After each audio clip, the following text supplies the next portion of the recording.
nos está Manuel Rodríguez, que es del equipo de defensa, abogado del equipo de defensa del exministro de Hacienda, Donald Guerrero. Vamos a conversar con él sobre la marcha de este proceso en el que está involucrado Donald Guerrero y también, y por ahí pudiéramos empezar por la lectura que ha dado el gobierno a la contratación de una empresa internacional o de un lobista internacional para representar los intereses de Donald Guerrero en Estados Unidos. Se ha dicho que hay fines ilícitos porque se habla de desestabilización y se habla de ataques a autoridades dominicanas, que al Ministerio Público, que al gobierno, etcétera, y ataques incluso que pudieran ser difamatorios. Entonces, vamos a empezar por ahí, Manuel, adelante.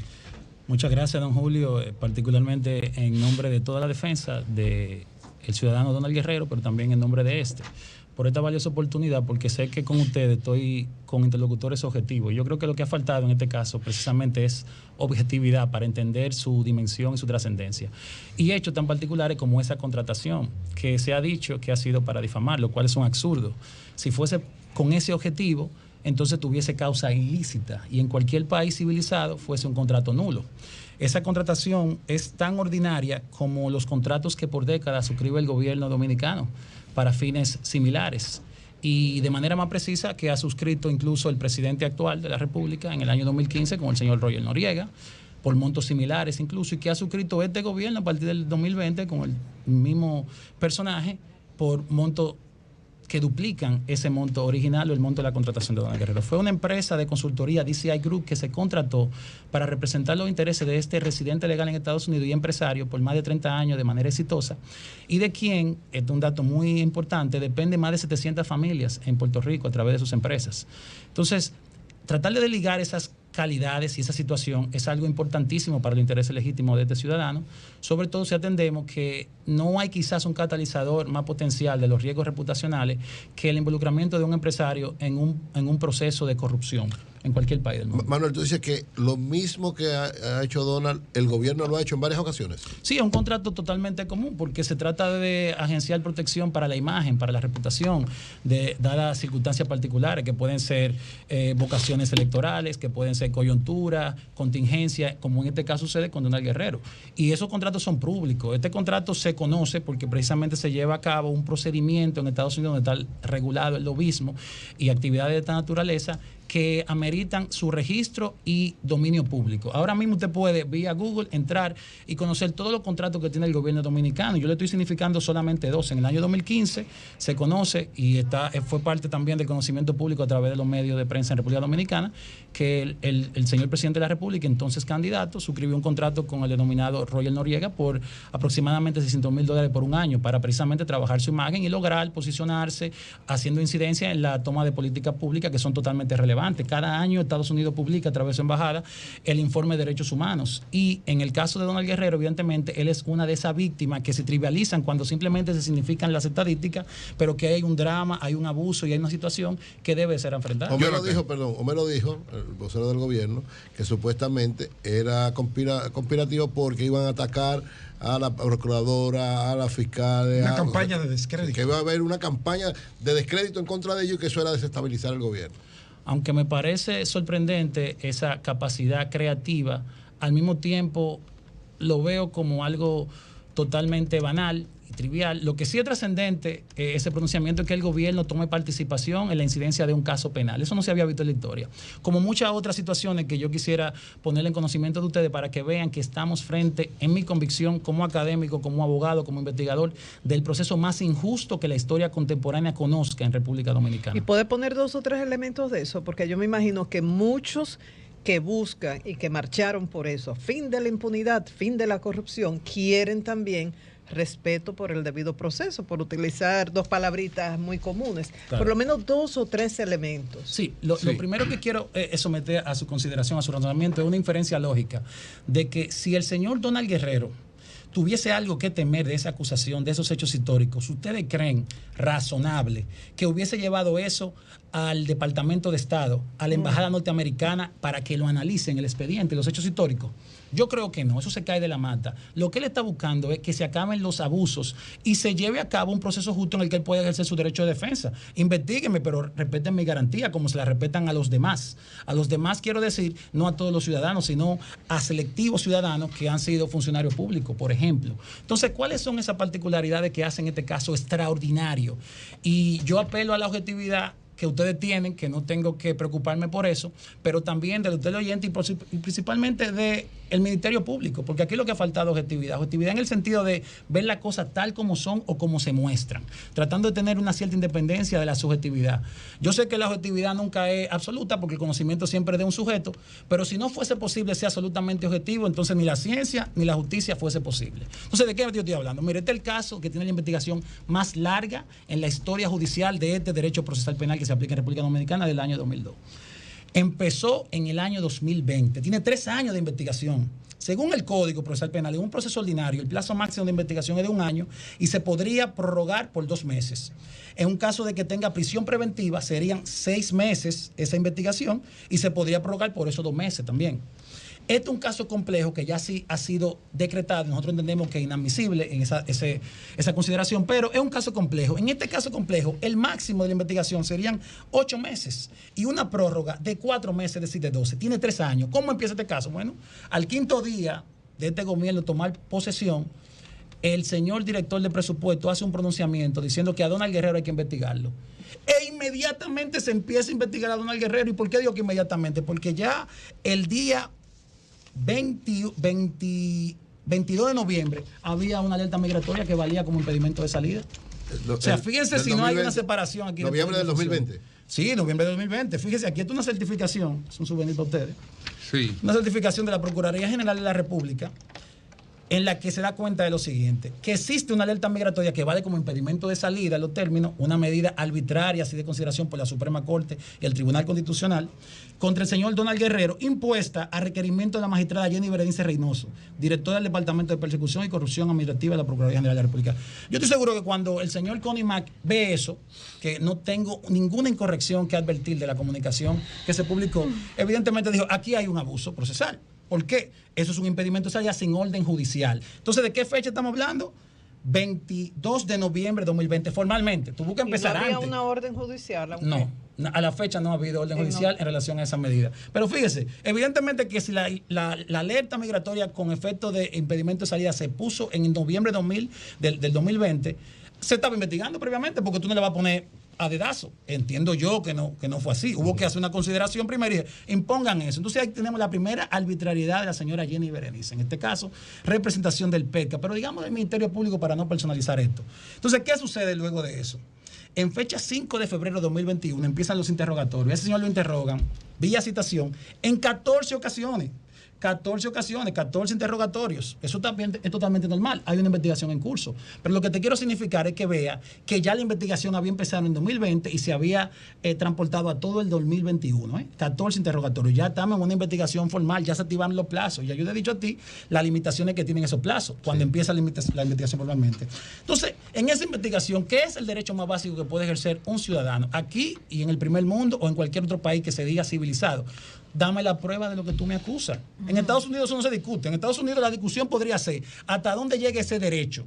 ¿Puede el fiscal prescindir de entregarte alguna prueba? ¿Tiene alguna subjetividad discrecionalidad en decir, esa prueba no es relevante? Esas son las discusiones que se ven en la jurisprudencia de Estados Unidos. Pero entonces es inconcebible para un norteamericano como Connie Mack y cualquier otro que le digan que no le han dado el acceso a las pruebas fiscales, no le han dado acceso a la carpeta fiscal. Y fíjate que se ha estado requiriendo por múltiples requerimientos, entonces llega aquí el colmo. Y fíjate cómo se siguen manifestando los abusos.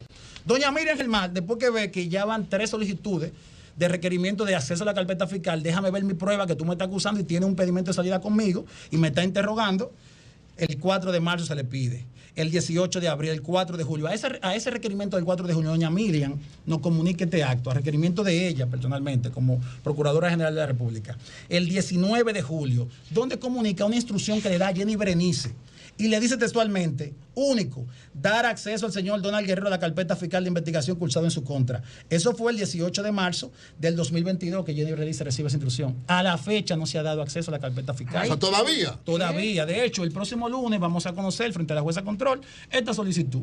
Y yo digo que, objetivamente hablando, ahí no hay nada que discutir. El señor Donald Guerrero, y con los abusos que se han llevado a cabo, se pueden defender solo. Y todo ese proceso es nulo. Sí. Porque no ha sido. Mire, una pregunta, Jonathan. Al abogado Manuel Rodríguez, abogado del equipo, miembro del equipo de defensa del exministro de Hacienda, Donald Guerrero. No me había pronunciado sobre esto y no me gusta pronunciarme sobre estos temas. Pero estamos obligados a investigar, formarnos, usar el pensamiento propio para no cometer ninguna acción que dañe a otro innecesariamente. Para que usted me responda esta pregunta en base a un contexto que le voy a poner. Sí. Bien. La traición está tipificada en la Constitución de la República, identificado la traición, y se pierde el derecho a la ciudadanía, es una de las de las indicaciones para la pérdida del derecho a la ciudadanía.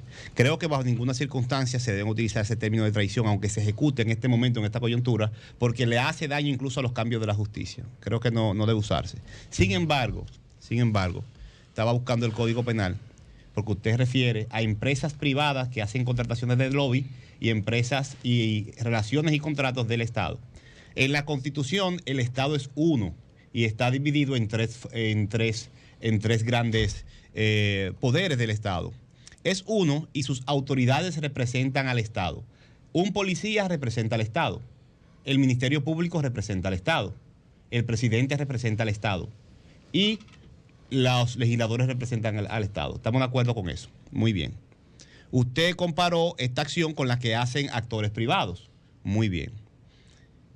El Código Penal Dominicano, en su artículo 76, estoy leyendo un artículo de una referencia del periódico El Nacional, tipifica una de las acciones consideradas como traición al establecer que toda persona que desde el territorio de la República se ponga o trate de oponerse de acuerdo con estados extranjeros o con sus agentes o con cualquier institución o simples personas extranjeras para tratar de que se emprenda alguna guerra contra la República o contra el gobierno que la represente o las autoridades que la representen como el Ministerio Público, o que se les hostilice, ni siquiera que lo ataque en alguna forma, o que contra las disposiciones del gobierno se intervenga de cualquier modo en la vida del Estado y de los representantes del Estado o en la de cualquier institución del mismo Estado, o que se preste ayuda para dichos fines, será castigada con la pena de 30 años de reclusión mayor. Voy a esto.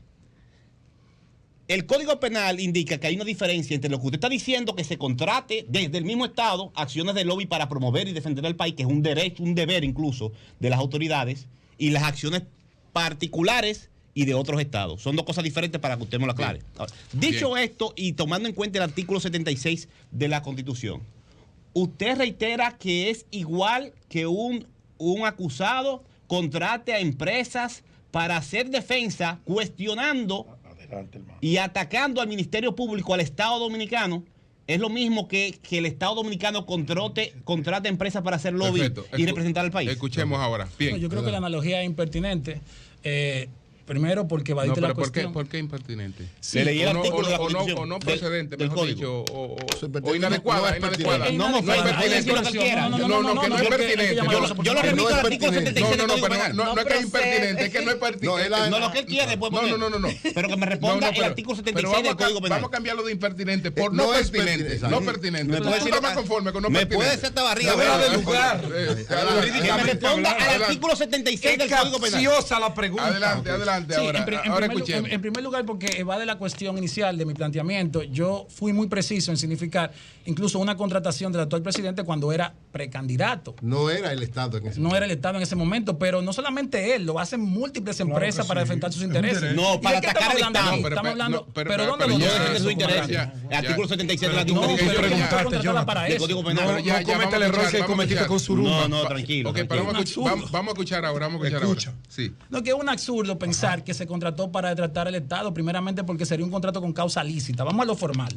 Es posible que se registre, se lleve a cabo una contratación y se ejecute que tenga una causa ilícita como esa. Que evidentemente que no. Y estamos hablando que trata de una contratación que se llevó a cabo conforme al debido proceso de esas regulaciones en Estados Unidos y por eso hoy son públicas. ¿Cuál fue el objeto de ese contrato? Evidentemente, segmentar, proteger los intereses legítimos de este ciudadano que atacando es a la vez No, pero espera, un momentito, ya. Lo que pasa es que el colaborador con IMAC, que yo no advierto ninguna incorrección en su comunicación, que tú debiste citar en ese pronunciamiento para decir que fue para atacar el Estado, yo no advierto eso, sino una defensa a intereses legítimos de un ciudadano que es residente legal en Estados Unidos y es un empresario con más de 30 años. Él fue únicamente ministro por 4 años, cuando ya tenía más de 20 años siendo un empresario exitoso en Estados Unidos. Y eso es totalmente delicado, como yo decía anteriormente, por el riesgo que implica la posibilidad de un involucramiento en un proceso de corrupción, siendo él un empresario en Estados Unidos con las regulaciones que se someten a su consideración. Bueno, ¿en qué etapa estamos con el proceso ahora mismo? Fíjate, le hablaba de lo que ha sido para mí un proceso totalmente injusto por el estatus de no derecho que a él le asiste. Como usted sabe, él está en prisión preventiva. ¿Y cómo llega ese señor a prisión preventiva? Bueno, después de 14 citaciones a las que él había correspondido, sin existir ninguna motivación que permita aplicar el artículo 225, significando que este señor podría estar ocultándose, obstruyendo la justicia, no colaborando con la misma, él es citado en fecha 17 de mayo, una citación, un acto de alguacil a su domicilio, y lo dejan preso. O sea, ¿por qué? Yo pregunto, ¿usted lo deja preso a él? No, porque quisieron dejarlo preso, porque aquí hay sistemáticamente una persecución que no es jurídica contra este ciudadano, violando todos sus derechos habidos por haberle debido proceso. Entonces, está preso. Se conoce la audiencia de prisión preventiva. ¿Por qué prisión preventiva? Bueno, pero para la consideración de esa jueza, prisión preventiva fue porque él fue exfuncionario público y en esa consideración, por esa calidad, por ese presupuesto, ella entiende que él podría tener incidencia en la investigación. Así de simple, ella dice, la jueza del primer grado, la jueza Kenya, tomando como parámetro la existencia de riesgo potencial de obstaculizar la investigación de cara a la dinámica propia del levantamiento de información y diligencias procesales, este último elemento dependido del perfil desempeñado en su función pública. Miren, si eso es así, con ese argumento, aquí no está salvo ningún encargado departamental, porque un encargado departamental que lo estén investigando tiene una incidencia en la investigación, él conoce la dinámica del departamento al que él pertenece, pero mucho menos estaría entonces el encargado departamental, no, sino su director departamental, pero tampoco un viceministro, ni ningún ministro, y ni siquiera, y mucho menos el presidente de la República, porque desde que se investiguen con un presidente, con ese argumento hay que meterlo preso por la incidencia que pueda tener en el tren gubernamental. Pero eso va a la Corte, y nosotros teníamos esperanza de que la Corte hiciera esa corrección. ¿Y qué dice la Corte entonces? ¿No? En el caso del imputado Ángel Donald Guerrero Ortiz, en su condición de exfuncionario, como ministro de Hacienda, puede tener influencia en el engranaje institucional encargado de proveer información relativa de las conductas investigativas. Es decir, hace una presunción, primero de mala fe, de obstrucción de la justicia, hace una presunción sin ningún parámetro, ninguna base, por el simple hecho de que es un exfuncionario, ni siquiera valorando que es un exfuncionario de un gobierno que hoy está en la oposición, de un tren gubernamental que ha cambiado a todos sus dirigentes, a todas sus autoridades cabeceras. Entonces yo me pregunto, ¿por qué llegan a esa conclusión? No hay explicación. Él está en prisión preventiva porque él es un ex ministro de Hacienda. Esa es la consideración. Ahora bien, lo más importante, ¿por qué? Y aquí yo creo que quiero apelar a la sensibilidad de ustedes y al humanismo, que yo sé que aquí prevalece. ¿Por qué 18 meses de prisión preventiva? ¿Alguien se lo ha preguntado? El juicio, el juicio en los tribunales. Sí, de verdad. ¿Y por qué no 17? ¿Por qué no 16? O 15. No, es que tiene que motivarla. Es imposible dar buenas decisiones sin buenas razones. Eso fue una irresponsabilidad. 18 meses porque sí. Señores, sí. Aquí tenemos que nosotros preocuparnos. El juicio en los tribunales, hermano. Eso es un absurdo. Te voy a explicar por qué. Porque yo te acabo de decir cuál fue la motivación y dijo que fue porque podía destruir en la investigación. Lo atacan por fuera, ¿por qué no atacan podría incidir en la investigación. ¿Tú sabes cuál es el máximo de investigación en este proceso? 1 año. Y le dieron 18 meses. ¿Se viola la ley? Sí, claro que sí, porque la sentencia, en ningún momento usted se la lee, esa sentencia, en ningún momento usted se la lee, la sentencia. Lo que pasa es que es un proceso de ruptura, hermano. Claro. Perdón, aquí no hay una sola consideración. Sí, vamos a algún día pasará. Sí. Algún día está pasará. ya en el procesado. Okay. Claro aquí no hay, en esa sentencia, ninguna consideración de por qué 18 meses. Y sí sabe lo que hay. Una petición del Ministerio Público hay que complacerlo. 18 meses porque sí. Bueno, ¿algún llamado que tiene finalmente? Bueno, en ese mismo orden hay una violación también que es muy, muy, muy particular e importante que se conozca, que es la actitud que ha asumido la Cámara de Cuentas con este ciudadano. Fíjese, En fecha 6 de octubre del 2020 se llevó a cabo una reunión. ¿Entre quiénes? Entre miembros de la Cámara de Cuentas, autoridades del actual Ministerio de Hacienda encabezada por su ministro y ex encargados, ex funcionarios de ese organismo. Entre ellos, evidentemente, el ciudadano Donald Guerrero. Y se socializa el informe que había hecho la Cámara de Cuentas de los años 2019 y 2020. Se pone en conocimiento, todos suscriben el acta de la reunión, una asamblea, por encontrar lo válido, los resultados y los hallazgos. No se encontró ni se identificó ninguna responsabilidad penal ni ningún hallazgo que tenga incriminación en ese sentido. Todo es documentado. Todo, miren aquí, es el acta de reunión de la asamblea, que se lleva a cabo el 6 de octubre del 2021. El 19 de octubre del 2022, a él se le comunica eso y se le dice, haga sus observaciones. ¿Qué se le comunica a él? El informe que había hecho la Cámara de Cuentas en relación a él, con ninguna incriminación, sin ningún hallazgo de trascendencia penal. Mírala aquí, se le comunica informe de auditoría practicada, informaciones financieras. La Cámara de Cuentas no encontró nada. El estado de ejecución no encuentra ninguna responsabilidad penal. Él hace unas observaciones de forma, de cosas puntuales, que no tienen que ver con cuestiones penales, dando mejor explicación a los motivos que daban los auditores que hicieron ese informe. Bueno, pasan los 10 días, no lo entregan. Hacemos el requerimiento formal. Necesitamos su informe de auditoría porque eso desmiente las imputaciones falaces y falsas del Ministerio Público. Evidentemente, no lo entregan. ¿Por qué? Porque precisamente vendría abajo la acusación, la imputación y la persecución política. Eso también se va a conocer el próximo lunes. No hay ninguna explicación de por qué la Cámara de Cuentas, en este particular caso, no ha entregado esos informes cuando están listos del 2020.